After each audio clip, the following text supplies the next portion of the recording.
The biggest question after the Bondi terror attack is, could this happen again? And one international spy agency believes it knows the answer.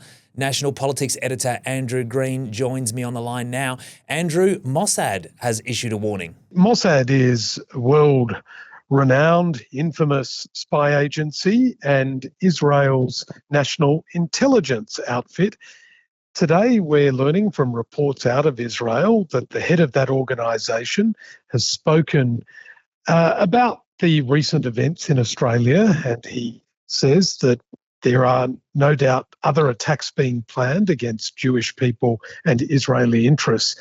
As is usually the case, Mossad has pointed the finger at Iran, but there is certainly no evidence yet that the Bondi attacks were linked to Iranian interests. The Mossad chief, though, says that they could happen again anywhere in the world and that his organisation will hunt down any perpetrators responsible for perhaps inspiring the attacks that we saw on Sunday. What are the chances, do you think, that Mossad has agents active in Australia at the moment as Israel looks to get intelligence and as it says, protect Jewish and Israeli interests? It's a very active intelligence network around the world. It has certainly agents all over the place. They manage to infiltrate into places like Iran and Syria. And you would imagine that through formal links between Australia's intelligence agencies, there's already a lot of dialogue. But informally, you'd have to also say that Mossad would have some form of presence in Australia, certainly gathering information at the very least. That reaches a total effective sentence of 6 years and 2 months. 7 News reporter Laura Turner was in court today to hear the sentencing of Tom Silvagni. Laura, what happened? Look, it was tense in there. There's been a lot of anticipation around this court process, especially since that suppression order was lifted. So today, the courtroom was packed. Joe and Stephen Silvagni were, I think, the first two in there, along with the victim and her family. They sat complete opposite sides of the courtroom, and then Tom flashed up on the screen. He appeared via video link, and you could see Joe and Stephen, but Joe especially, looking up at their son, repeatedly, a world away from their world. He's sitting there via video link from a prison in prison greens. So it's sort of just the visuals of all of today were very telling, this fall from grace, this very privileged AFL family looking up at their son in a courtroom who's about to be sentenced on 2 counts of rape. So, it was intense in there, and the judge went through the usual things that he does when sentencing someone, going through, the parts of the offence. And as he did, you could see the victim wiping away tears. But then he took a moment to applaud the victim and tell her, how incredible she was in coming forward and how well she gave evidence and how strong she was. He even applauded the media for being fair and objective in its reporting. So then it came down to him handing down that sentence, and that's, of course, what we've all been waiting for. And that 6 years and 2 months was the maximum for Tom Silvagni, 3 years and 3 months being his non-parole period.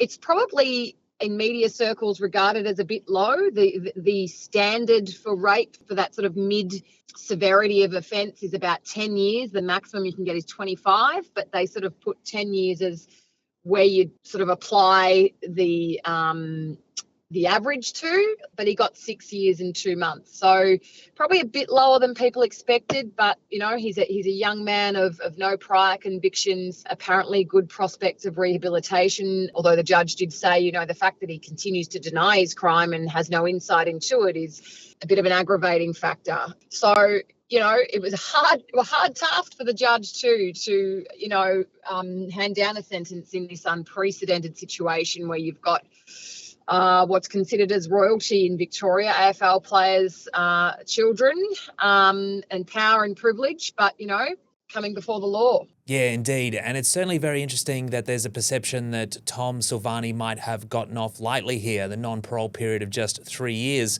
I know that the sentencing judge made special mention of Tom Silvagni's mental state.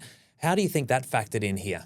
I think it did factor, and he talked about that a lot. And he did say, the effects of incarceration on him will, really affect him. He's got a depressive disorder, suicidal ideation.